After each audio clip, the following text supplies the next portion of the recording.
अस्सलाम वालेकुम। Next topic हमारा है असाइनमेंट स्टेटमेंट। असाइनमेंट स्टेटमेंट क्या होती है? Statement that assign the value to a variable is called assignment. यानी कि सिंपल जो आपका इक्वल का साइन होता है उसको हम असाइनमेंट स्टेटमेंट कहते हैं। ठीक है, असाइनमेंट स्टेटमेंट किसको कहते हैं हम? असाइनमेंट स्टेटमेंट यानी कि इक्वल का जो साइन होगा, यानी कि जिससे आप एक वेरिएबल को कोई वैल्यू असाइन कर रहे हैं तो वेरिएबल को वैल्यू ऐसे ही साइन करेंगे। जैसे एक वेरिएबल है मेरे पास ए, तो इसको मैंने वैल्यू देनी है 4, तो मैं ए इक्वल टू 4 लिखूंगी। तो किसी भी वेरिएबल को कोई वैल्यू असाइन करने के लिए आप जो स्टेटमेंट्स यूज़ करते हैं उसको हम क्या कहते हैं? Assignment statement. और वो क्या होता है? इक्वल का साइन। ठीक है, सिंपल सी चीज़ है।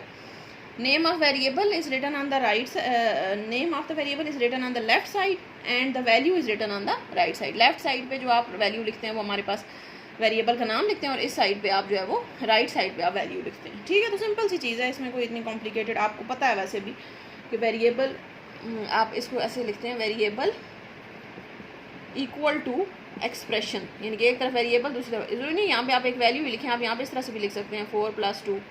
ठीक है, यानी कि आप कोई एक्सप्रेशन भी यहाँ पे लिख सकते हैं। तो वेरिएबल इक्वल टू एक्सप्रेशन, ये इसका एक लिखने का स्टैंडर्ड तरीका होता है। ये लिखा भी हुआ है नीचे आपकी बुक पे। सबसे पहले एक साइड पे आप वैल्यू लिखेंगे लेफ्ट साइड पे, और दूसरी साइड दरमियान में इक्वल का साइन लगाएंगे, और दूसरी साइड पे इक्वल का सिंबल लगा देंगे। अब जैसे नीचे एग्जांपल देंगे, a is equal to 100, c is equal to a + b, x is equal to c - d + 10। ठीक है, तो ये हमारे पास जो है वो लिखने का तरीका है। आगे देखें, describe l value and r value. And l value is the operand that can be written on the left side of the statement और असाइनमेंट ऑपरेटर। l वैल्यू इसी को कह रहे हैं, जो लेफ्ट साइड वाली वैल्यू उसको l वैल्यू कह रहे हैं। Left, l means left. ठीक है, और वो क्या होगा? जो हमारे पास वेरिएबल होगा। और इट मस्ट ऑलवेज भी सिंगल वैल्यू, यानी कि यहाँ पे तो ज़ाहिर है आपने एक ही वेरिएबल को वैल्यू असाइन करनी है, तो ये सिंगल ही होगी। और जो आर वैल्यू होती है that can be written on the right side of the operator, इस साइड पे जो लिखेंगे वो हमारे पास इसकी आर वैल्यू हो जाएगी। और ये हमारे पास कुछ भी हो सकता है, एक्सप्रेशन हो सकता है, कोई बड़ी वैल्यू, कुछ भी हो सकता है। ठीक है, all R values can not be used as L values. For example a constant can be used as R value. बस ठीक है, ये इतनी कोई खास चीज़ नहीं है। बस आपको पता होना चाहिए कि लेफ्ट साइड पे आपका वेरिएबल होता है और इस साइड पे आपका वैल्यू होती है या एक्सप्रेशन होता है। ठीक हो गया। अच्छा, नीचे आपका एक प्रोग्राम बना हुआ है, write a program that performs all mathematical operations on 2 variables. 2 variable लेने हैं आपने और उनके ऊपर आपने सारे मैथमेटिकल ऑपरेशंस परफॉर्म करने हैं। ठीक है, सिंपल सा प्रोग्राम है। आप प्रोग्राम लिखने का हमें सारा तरीका पता है, कोई इसमें इतनी बड़ी बात नहीं है। आपको पता है आप कैसे प्रोग्राम स्टार्ट करते हैं। #include stdio.h। इसके अलावा एक और भी होता है #include conio.h। ये आखिर पे ये जो इन्होंने 2 स्टेटमेंट्स ये मैं आपको बताती हूँ किस लिए लिखते हैं। conio.h, ये दोनों हेडर फाइल्स हैं, हम पीछे पढ़ चुके हैं हेडर फाइल क्या होती है। आगे आप लिखते हैं void main। अच्छा, void main के बाद यहाँ पे आप एक चीज़ लिखते होते हैं CLR SCR। ये हमारे पास आगे आप पढ़ेंगे भी। ये हमारे पास एक फंक्शन होता है, इसको कहते हैं clear screen. CLR mean clear and SCR means screen, clear screen. ठीक है, ये यहाँ पे सी नहीं, ये ब्रैकेट है। ठीक है, ठीक है, क्लियर स्क्रीन का एक फंक्शन है ये हमारे पास, CLR SCR।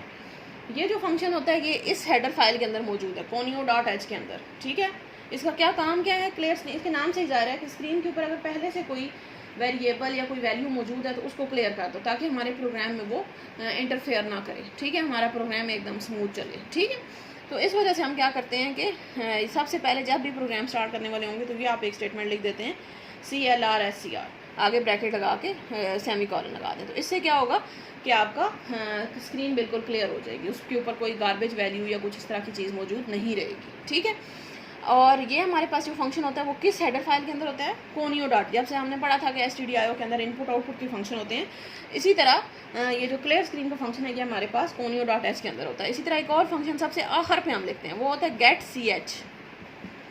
ये भी इसी तरह से, ये भी हमारे पास conio.h के अंदर होता है, और ये हमारे पास यूज़ होता है स्क्रीन को होल्ड करने के लिए थोड़ी देर। यानी कि जब भी आपका रिजल्ट आएगा तो वो ऐसे होता है कि वो 1 सेकंड के लिए शो होता है, फिर फ़ौरन गायब हो जाता है। तो आप चाहते हैं कि आपकी स्क्रीन के ऊपर जब तक आप चाहते हैं आपका रिजल्ट वहाँ पे मौजूद रहे। ठीक है, आउटपुट जब आपकी आती है तो वहीं पे रहे। तो उस चीज़ को वहाँ पे स्क्रीन को होल्ड करने के लिए आप जो है वो getch यूज़ करते हैं। ठीक है, इसको आप बेशक लिख लें, टू होल्ड स्क्रीन, और ये हमारे पास टू क्लियर स्क्रीन। और ये दोनों हमारे पास किस लाइब्रेरी फाइल के अंदर मौजूद होते हैं, किस हेडर फाइल के अंदर? conio.h के अंदर। इस वजह से हम इसको भी लाजमी इंक्लूड करवाएंगे। तो ये हमारे पास है एक सिंपल आपका प्रोग्राम का स्ट्रक्चर है। ठीक है, सबसे पहले stdio, फिर conio डॉट एच, फिर वाइड मेन, ब्रैकेट लगाएंगे, क्लियर स्क्रीन, यहाँ पे गेट ch और ये ब्रैकेट क्लोज। ठीक है, अब आपने बीच में जो काम करना है वो आप देखिए कि प्रोग्राम से आपसे क्या पूछ रहा है। Write a program that perform all mathematical operations on 2 variable, 2 variable के ऊपर आपने मैथमेटिकल ऑपरेशंस परफॉर्म करने। तो 2 वेरिएबल आप ले लें। अब यहाँ पे नहीं मेंशन कि आपने कौन से वेरिएबल लेने हैं, इंटीजर लेना है, फ्लोट लेना है, तो आप सिंपल रखें इंटीजर ही ले लें, ए और बी। ठीक है, दोनों को कोई वैल्यू दे दें। ए को वैल्यू दे दी हमने फॉर एग्जांपल 10, बी को वैल्यू दे दी 20। अब सारे आपने इसके ऊपर मैथमेटिकल ऑपरेशंस परफॉर्म करवाने हैं, तो आप सिंपल वेरिएबल लें या वेरिएबल के बगैर ही कर दें। जैसे इन्होंने प्रिंट एफ की स्टेटमेंट लिखी हुई है, ये प्रिंट एफ की स्टेटमेंट हम अगले चैप्टर में इंशाल्लाह चैप्टर नंबर 10 में डिटेल से पढ़ते हैं, फिर आपको ज़रा ज़्यादा समझ आएगी। फ़िलहाल आप इसमें जैसे लिखी हुई आप वैसे ही लिख दें, एक ए प्लस बी का हो जाएगा। ठीक है, ज़्यादा डिटेल में ना जाएँ, फ़िलहाल एक ए माइनस बी हो जाएगा। ए सारे मैथमेटिकल ऑपरेशन करने हैं ना, तो A multiplied by B, A divide by B, A modulus B. ठीक है, और आखिर पे गेट ch लगा के ख़त्म कर दें। ठीक है, प्रिंट एफ स्टेटमेंट कैसे यूज़ करनी है हमें इंशाल्लाह नेक्स्ट चैप्टर, जैसे कि आपको चैप्टर नंबर 10 स्टार्ट होगा तो उसके स्टार्ट में ही प्रिंट एफ और स्कैन एफ के बारे में बताया हुआ है। ठीक हो गया, तो ये तो हो गया हमारे पास टॉपिक आपका क्लियर असाइनमेंट स्टेटमेंट वाला। अच्छा, नेक्स्ट आपका जो है differentiate between unary and binary operators. 2 तरह के और भी ऑपरेटर्स होते हैं, यूनरी ऑपरेटर है और बाइनरी ऑपरेटर है। यूनरी ऑपरेटर और बाइनरी ऑपरेटर। यूनरी ऑपरेटर आप ऐसे ऑपरेटर को कहते हैं जो सिर्फ एक ऑपरेंड के ऊपर काम करता है, यानी कि जिसका ऑपरेंड एक हो सिर्फ। ऑपरेंड मतलब जो उसके साथ आप वेरिएबल या वैल्यू लिखते हैं, वो उसकी बात हो रही है। जो एक ऑपरेंड के ऊपर काम करेगा, वर्क्स ऑन वन ऑपरेंड, जिसका ऑपरेंड एक होगा उसको यूनरी कहेंगे, और जिसके ऑपरेंड हमारे पास 2 होंगे, बाइनरी ऐसी चीज़ को कहते हैं 2 को, ये आपने पीछे पढ़ा हुआ है। तो जिसके ऑपरेंड्स 2 होंगे वो हमारे पास बाइनरी ऑपरेटर होगा। अब ऑपरेंड 2 किसके होते हैं आपको पता है, प्लस वाला ऑपरेटर है, तो एक ऑपरेंड के ऊपर तो नहीं होगा ना, 2 चीज़ों को मिला के ही प्लस करेंगे। जैसे 5 + 2 लिखा हुआ है या a + b लिखा हुआ है, तो प्लस के ऑपरेटर के साथ आप कभी भी ऑपरेंड एक नहीं लगाएंगे, 2 ही लगाएंगे। तो इस वजह से ये हमारे पास क्या होता है, बाइनरी ऑपरेटर। इसी तरह यूनरी ऑपरेटर हमारे पास होता है, जैसे फॉर एग्जाम्पल मैंने लिखा है ए। इसी तरह 2 ऑपरेटर हैं जो यूनरी होते हैं, एक है हमारे पास प्लस प्लस और एक है माइनस माइनस। इनको हम आगे डिटेल में पढ़ते हैं। ये हमारे पास प्लस प्लस जो है वो इंक्रीमेंट के लिए यूज़ होता है, और ये जो माइनस माइनस है ये डिक्रीमेंट के लिए यूज़ होता है। इसको आगे डिटेल में पढ़ते हैं। ठीक है, तो ये जो प्लस प्लस और माइनस माइनस है ये यूनरी ऑपरेटर्स हैं, इनको सिर्फ एक ही ऑपरेंड की ज़रूरत होती है। ठीक है, और जो बाइनरी ऑपरेटर है ये हमारे पास सारे बाकी जितने भी हैं, प्लस माइनस मल्टीप्लाई डिवाइड, ये सारे हमारे पास बाइनरी ऑपरेटर्स हैं। और ये हमारे पास, इसका मतलब क्या है कि ये 2 ऑपरेंड्स के ऊपर यूज़ होते हैं, इसको बाइनरी ऑपरेटर कहते हैं। ठीक हो गया। अच्छा, नेक्स्ट भी टॉपिक हम कर लेते हैं, वो है डिस्क्राइब कंपाउंड असाइनमेंट स्टेटमेंट। ये बाइनरी और यूनरी वाला जो कॉन्सेप्ट है, यह साथ ही आपका अगला टॉपिक है, इसको हम वहाँ पे ज़रा ज़्यादा अच्छे से क्लियर कर लेते हैं। ठीक है, अच्छा जी, आपका नेक्स्ट टॉपिक है डिस्क्राइब कंपाउंड असाइनमेंट स्टेटमेंट। अभी हमने कंपाउंड असाइनमेंट स्टेटमेंट हमने पढ़ ली है, यानी कि ऐसी स्टेटमेंट जो कि वैल्यू असाइन करती है, जैसे कि इक्वल है। ठीक है, तो कंपाउंड असाइनमेंट क्या होती है, assignment statement that assign a value to many variable is known as compound. Compound का मतलब ये होता है कि जो हमारे पास मल्टीपल चीज़ों को मिला के बना हुआ, तो उसको कंपाउंड कहते हैं। ठीक है, तो assignment statement that assign a value to many variables is known as compound assignment statement.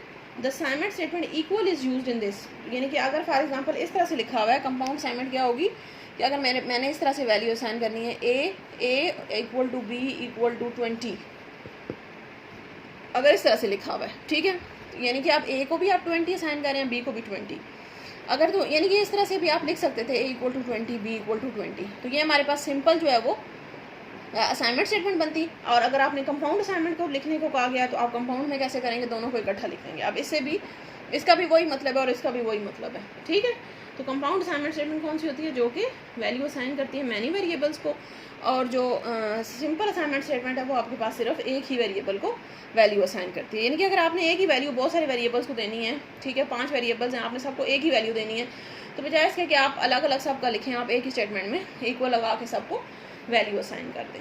ठीक हो गया। नेक्स्ट है डिस्क्राइब कंपाउंड असाइनमेंट ऑपरेटर। अभी हमने कंपाउंड असाइनमेंट स्टेटमेंट पढ़ी है जो कि मल्टीपल वेरिएबल्स को वैल्यू असाइन कर रही थी। नेक्स्ट हमारे पास कंपाउंड असाइनमेंट ऑपरेटर। ये क्या होता है? That combines the assignment operator with arithmetic operator. अगर आपने कंपाउंड असाइनमेंट ऑपरेटर क्या होगा? अगर आपने असाइनमेंट ऑपरेटर कंपाउंड,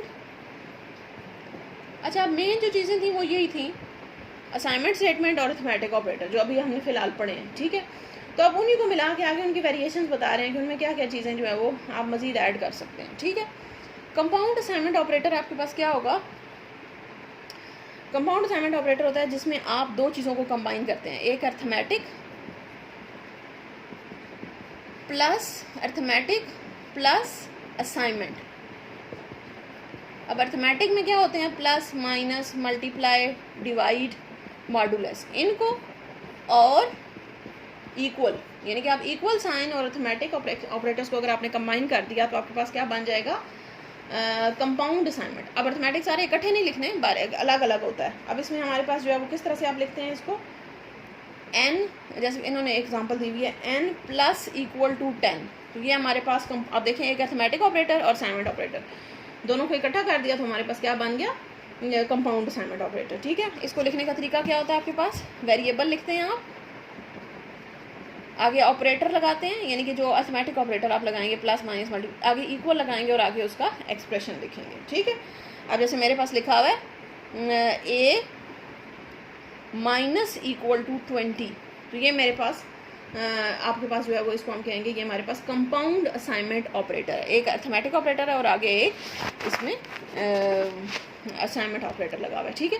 और इसको आप लिखते, यानी कि जब आप इसको सॉल्व करेंगे तो वो कैसे करेंगे? वो होगा a is equal to a minus 20। आप इसको इस तरह से खोलते हैं, आप इस तरह से एक्सप्रेशन, ठीक है।